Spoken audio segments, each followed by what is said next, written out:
নিখোঁজের প্রায় 21 দিন পর এক কিশোরী ছাত্রী ও তার মায়ের অর্ধগলিত উদ্ধার করেছে পুলিশ। এই ঘটনায় ঢাকার কেরানীগঞ্জ এলাকায় চাঞ্চল্যের সৃষ্টি হয়েছে। বৃহস্পতিবার সন্ধ্যায় কালিন্দী ইউনিয়নের মুক্তির বাগ এলাকার একটি 5 তলা ভবনের 2য় তলার একটি ফ্ল্যাট থেকে দুটি উদ্ধার করা হয়। নিহতরা হলেন জোবাইদা রহমান ফাতেমা ও তার মা রোকেয়া রহমান। নিহত রোকেয়ার স্বামী শাহিন আহমেদ পেশায় একজন মুহুরী বলে জানিয়েছেন স্বজনরা। কেরানীগঞ্জ মডেল থানার ওসি এম সাইফুল আলম বিষয়টি নিশ্চিত করেছেন।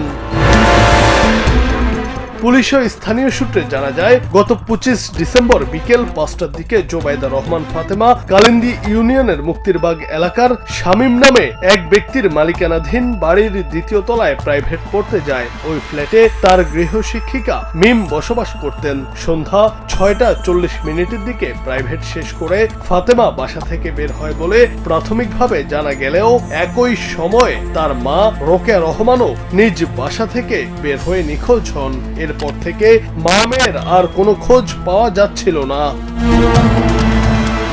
দীর্ঘ সময় সন্ধান না পেয়ে রোকেয়া রহমানের স্বামী শাহিন আহমেদ গত 26 ডিসেম্বর কেরানীগঞ্জ মডেল থানায় একটি সাধারণ ডায়েরি করেন। পরবর্তীতে চলতি বছরের 6 জানুয়ারি তিনি অজ্ঞাতনামা ব্যক্তিদের আসামি করে থানায় একটি অপহরণ মামলা দায়ের করেন। বৃহস্পতিবার সন্ধ্যার দিকে গৃহশিক্ষিকা মিমের বাসা থেকে দুর্গন্ধ বের হলে স্থানীয়দের সন্দেহ হয়। পরে বিষয়টি পুলিশকে জানানো হলে কেরানীগঞ্জ মডেল থানা পুলিশ ঘটনাস্থলে গিয়ে ফ্ল্যাটটি তল্লাশি চালায়। এ সময় খাটের নিচ থেকে রোকেয়া রহমানের অর্ধগলিত মরদেহ এবং বাথরুমের ফল ছাদ থেকে ফাতেমার মরদেহ উদ্ধার করা হয়। এই বিষয়ে ওসি এম সাইফুল আলম বলেন, প্রাথমিকভাবে এটি একটি পরিকল্পিত হত্যাকাণ্ড বলে ধারণা করা হচ্ছে। ঘটনার রহস্য উদ্ঘাটনে 4 জনকে জিজ্ঞাসাবাদের জন্য আটক করে পুলিশ হেফাজতে নেওয়া হয়েছে।